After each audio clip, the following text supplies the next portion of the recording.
They were promised glory. They found only mud, blood, and silence. When the guns of August thundered in 1914, millions marched into a storm they could not understand. And when it was over, a generation had vanished, not only in flesh but in spirit. What remained were hollow eyes, broken dreams, and a world forever changed. This is the story of the lost generation. When the First World War began, Europe still believed in progress, order, and reason. The 19th century had been an age of inventions and optimism: railways, electricity, medicine, flight. Humanity, it seemed, was unstoppable.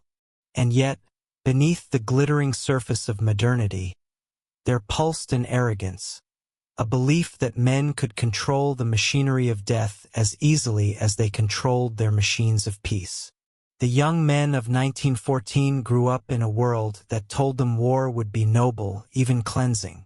Their teachers spoke of patriotism. Their poets glorified sacrifice. And when the call to arms came, they did not hesitate. In cities from London to Berlin, from Paris to Vienna, they sang as they marched, certain they would be home by Christmas. None could imagine that the next 4 years would bury their youth beneath fields of mud. As the first battles unfolded, the illusion of glory died quickly. The German advance through Belgium left entire towns in ashes. At the Marne, the French stopped them, but at a cost measured in rivers of blood. The machine gun, the barbed wire, and the endless artillery barrages turned the front into a slaughterhouse. By 1915, both sides had dug into the earth, and the war became a stalemate of unimaginable horror. Life in the trenches was a descent into hell. The air stank of rot and chlorine.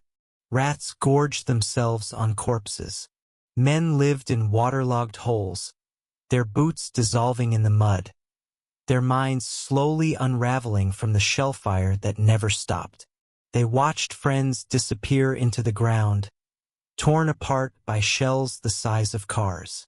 And yet, every morning, the whistle blew, and they climbed out once more into the inferno. Those who survived were changed forever. Some went mad. Some became numb. Some wrote, trying to make sense of the madness. Among them were names that would later define a century's soul: Erich Maria Remarque, Wilfred Owen, Siegfried Sassoon, Robert Graves, Ernest Hemingway. Their words were their rebellion, a cry against the lies that had sent millions to die. Wilfred Owen wrote, "My subject is war, and the pity of war. The poetry is in the pity." He died just 1 week before the armistice, a symbol of all that was lost. His poem Dulce et Decorum Estate ripped apart the myth of heroic death, describing men choking on gas, like old beggars under sacks. It was not sweet and fitting to die for one's country. It was obscene. Behind every poet, there were millions without words. Farmers, teachers, factory workers, all torn from their homes and turned into soldiers. The war took their innocence, their belief in reason, their trust in authority. When they returned, they found a world that no longer recognized them, and one they no longer understood. The war's survivors came home to ruins. Empires had fallen: the Austro-Hungarian, the Ottoman, the German, the Russian. Monarchies vanished. Borders shifted. The old order, which had seemed eternal, crumbled in the smoke of the trenches. And in its place came uncertainty, resentment, and despair. A whole generation looked around and saw nothing left to believe in. They were called the Lost Generation not because they all died, but because those who lived could not find their way back. Europe itself seemed haunted. Veterans wandered its cities, limping on crutches, selling matches, staring at the crowds that hurried past. The lucky ones had bodies intact. The unlucky carried their wounds inside. Shell shock, as it was called, shattered minds. Some trembled uncontrollably, unable to speak. Others could not sleep without hearing the thunder of the guns. Governments tried to forget them. Parades were held, medals distributed, but behind the ceremonies lay silence. In Britain alone, nearly 1 million men were dead. France lost 1.3 million. Germany almost 2 million. 20 million wounded. And beyond the numbers, there was something harder to count: the loss of faith. Before the war, Europe believed in the future. After the war, it believed in nothing. The ideals of progress, reason, and civilization had led not to enlightenment, but to carnage. The philosophers who spoke of culture and the poets who sang of beauty had all marched together into the abyss.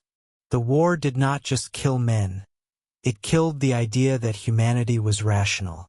From this void rose the restless energy of the interwar years: jazz and nihilism, art and anger. In Paris, Hemingway and Fitzgerald drank and wrote about lives without direction. In Berlin, Dadaists mocked the absurdity of civilization. Across Europe, a generation sought meaning in rebellion, because the world of their fathers had betrayed them. The lost generation was not confined to Europe. In America too, young men returned disillusioned. They had crossed the ocean believing they fought for democracy. They came back haunted by trenches that stretched forever.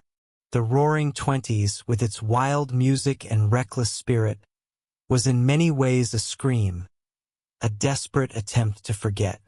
But forgetting was impossible. The scars were everywhere. On battlefields that had become graveyards, millions of white crosses stood in rows, mute witnesses to the price of pride.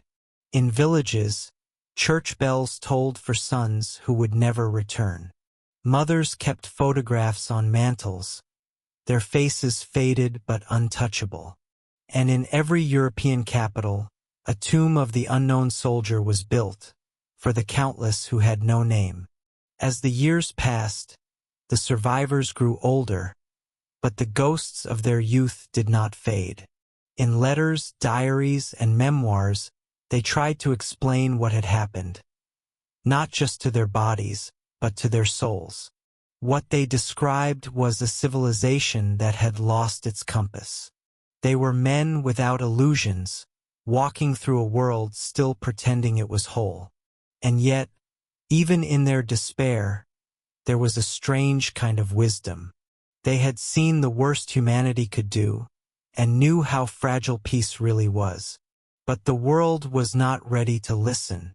In the 1930s, as dictators rose and armies marched once more, the voices of the lost generation were drowned out by drums of another war.